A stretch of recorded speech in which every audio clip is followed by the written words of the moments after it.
Hello everyone, this is Raidu. This is a technical paper presentation as a part of our medical imaging course.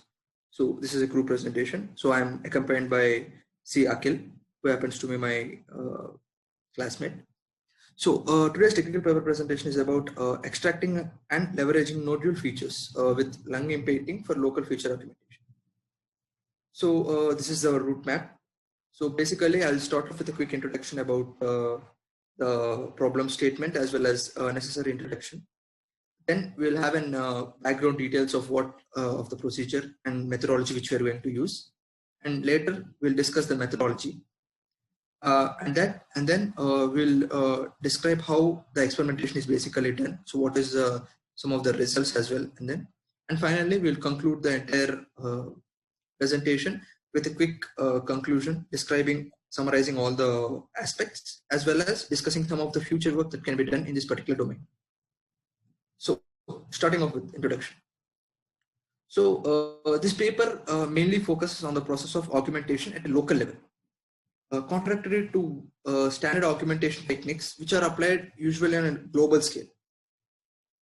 This local feature augmentation works on the local features which are key to nodule classification, hence resulting in a better data set.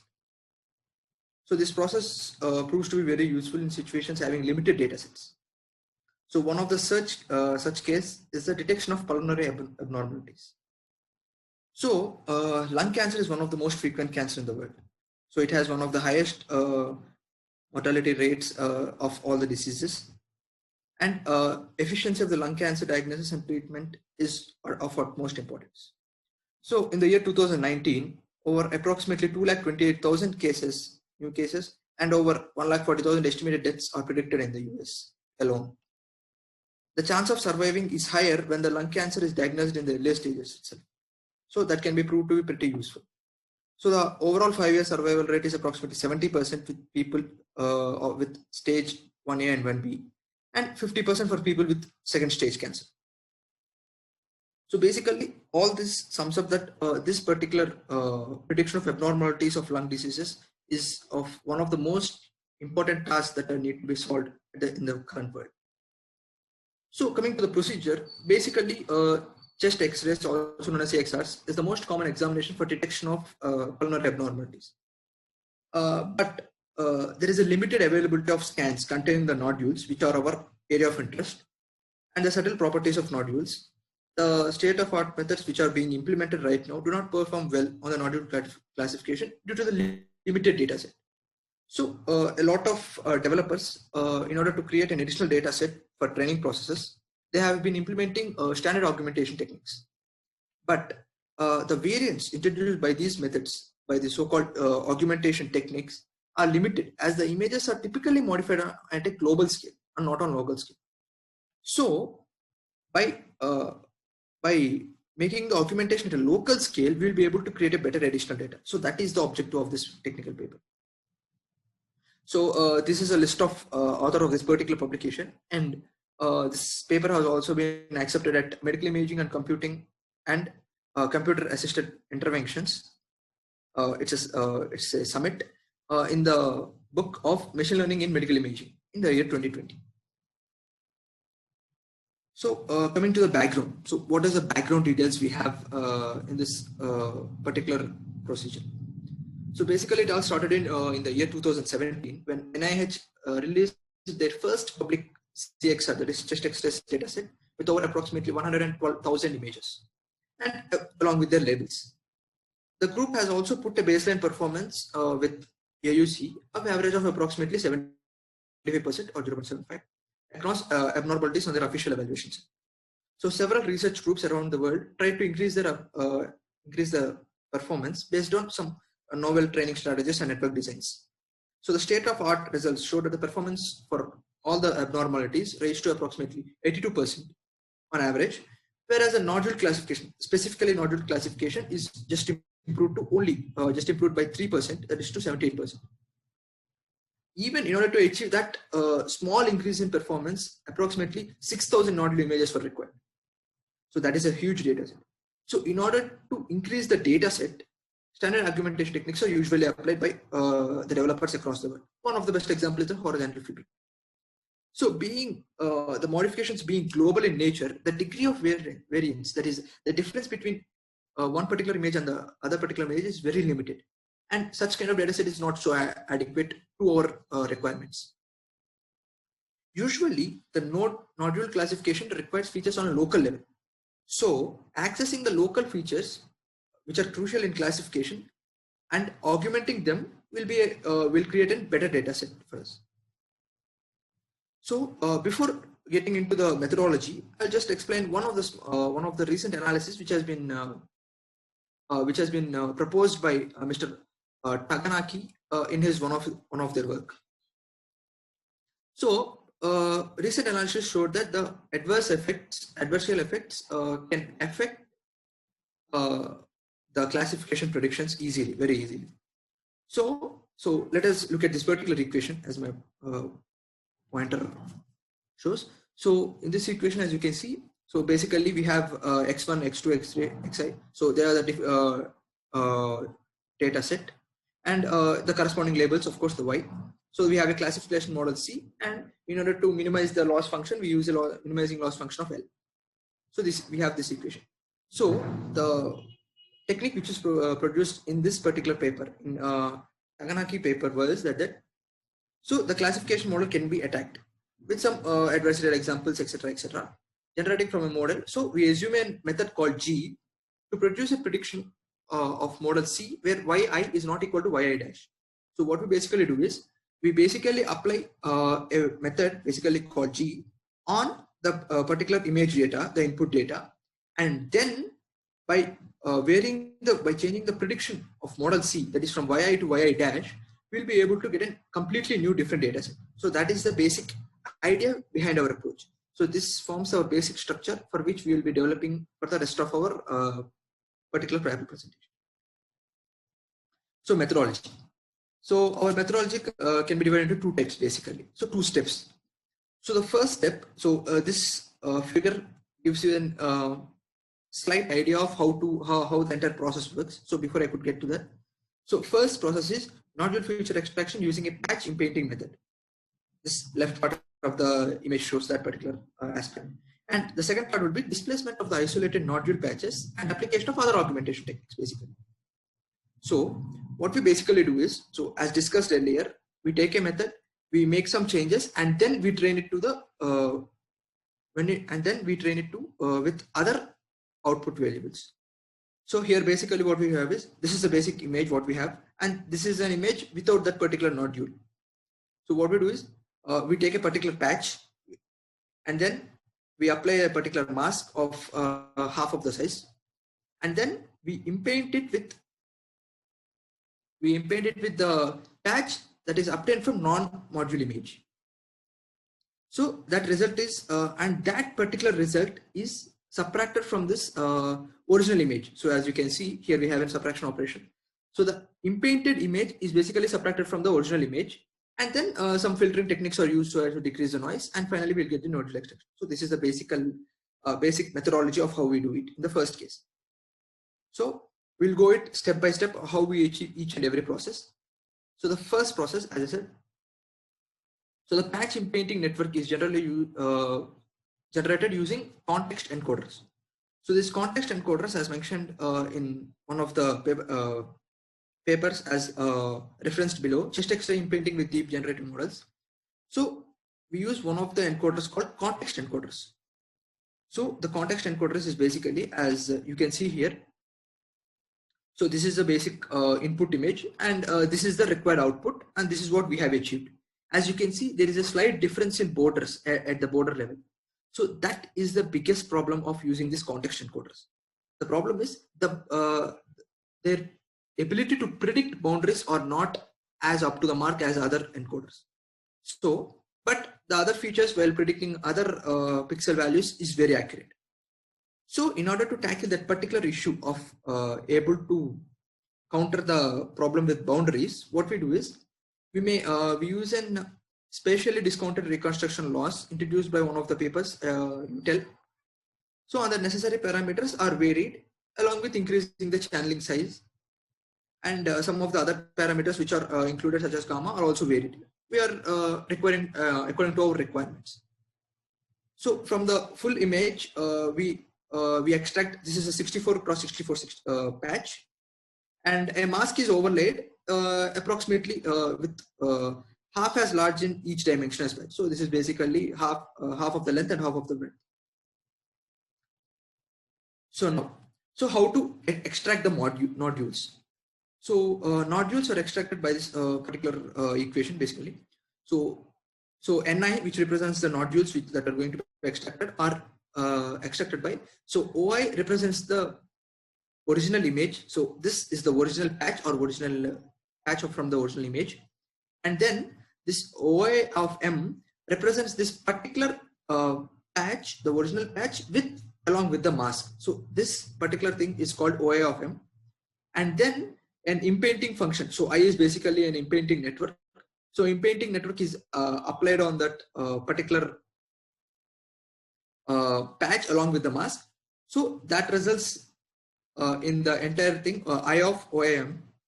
So the difference between these two particular quantities give us our nodules. So even then there are some of the noises which we need to remove. So in order to remove the noises, we use a bilateral filter with a size of 3. So this is the equation for the bilateral filter. So as the pixels with nodule are brighter than the pixels without the nodule. So here our output value, we are using it as a non-nodule image.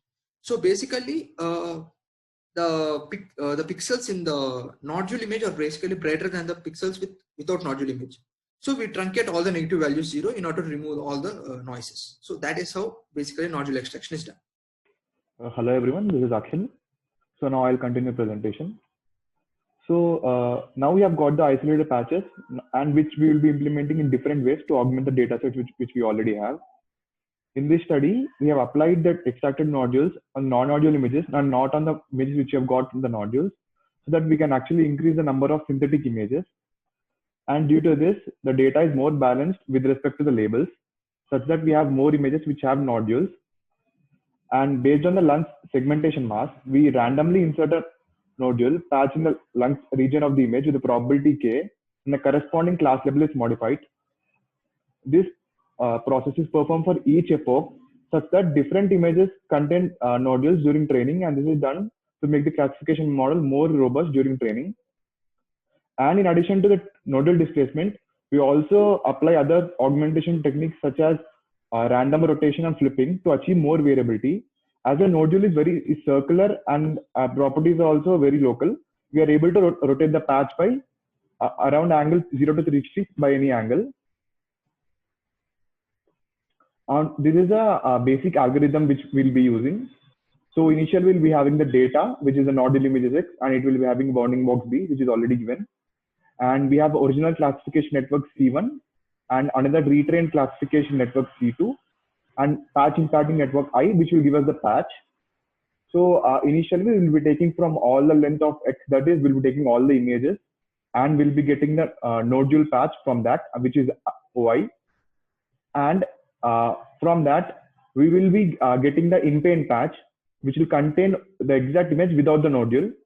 And after that, we'll be subtracting those two, such that we'll be only getting the nodule, and that nodule will be the augmentation will be done for that nodule, which you have discussed earlier, that it will be rotated in different degrees from 0 to 360. And while training, what we'll do is we'll insert randomly with the probability less than 1, like for each image, while training for different epochs, we'll be inserting that nodule into an image, such that we'll be getting a new image which has a nodule in it, and we'll train accordingly with those modified images. This is a basic algorithm. The combined database consists of 1,12,367 images, 6,485 nodule images, and the nodule bounding box is only given for 233 images in the data set. So what we do is we have lung segmentation mask available for all the images that has been retrieved from a standard UNIT segmentation network. UNIT is a basic state-of-the-art segmentation network used for segmentation of mostly medical imaging. So we randomly collect 1,010,800 patches for training, validation, and testing respectively.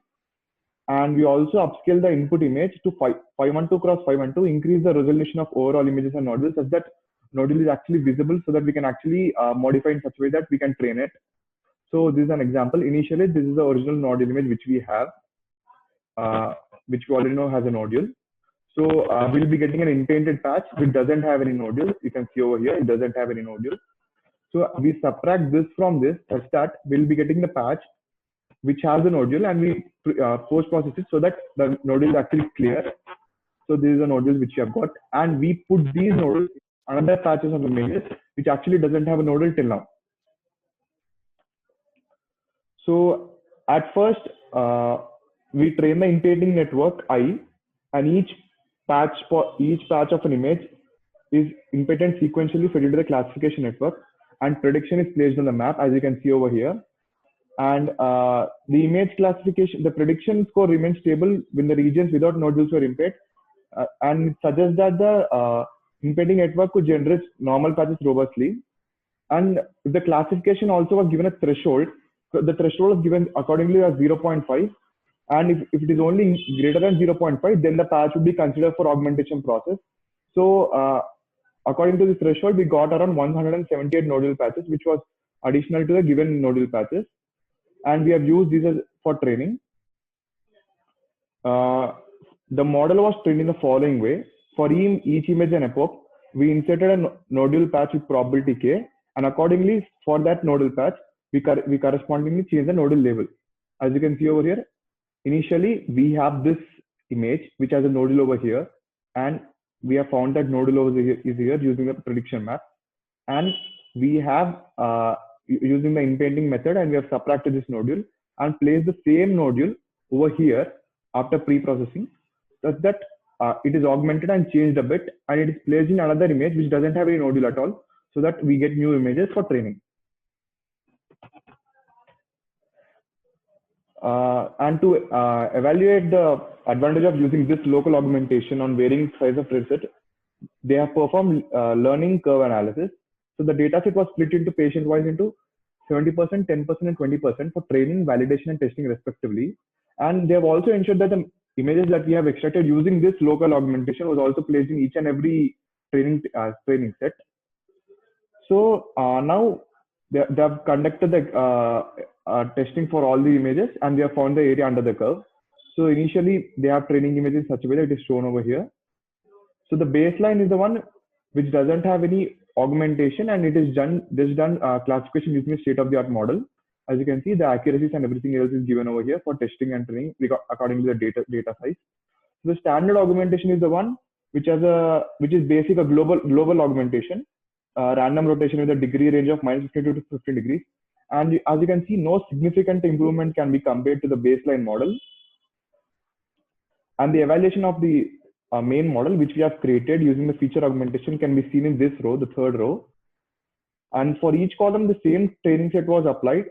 As you can easily see that augmentation method consistently achieves better performance compared to as well as baseline and also standard augmentation. So in this paper, we have presented a novel idea of image augmentation to improve the nodal classification system on chest X-ray images. Instead of transforming the image globally using standard augmentation techniques, they have created an enhanced system of in-pairing model with context encoders to directly access nodal features. Because the nodules are very small when compared to the entire image, using global augmentation would not change much of the image and would not make much of a difference to a nodule. So that's why we have to use a local feature augmentation. And experiments conducted on different training sizes showed significantly improved performance scores on each classification. The main advantage of using this type of model was we can actually create unlimited training data, as local patches were retrieved from a full image, and we placed on other images which doesn't have a model till now. And such that right now they have got 178 images which could be considered for augmentation. They only got limited amount of augmentation because they have kept a threshold also, and because they decrease the image to 512 in each dimension. And because of that, small modules may entirely disappear due to the resolution change.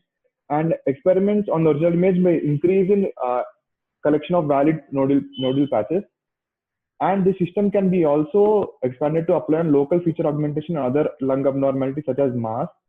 Furthermore, they have already said that there's no limitation to handle three-dimensional image data also. That is, they can apply the same local feature augmentation on lung CT scans also. Thank you.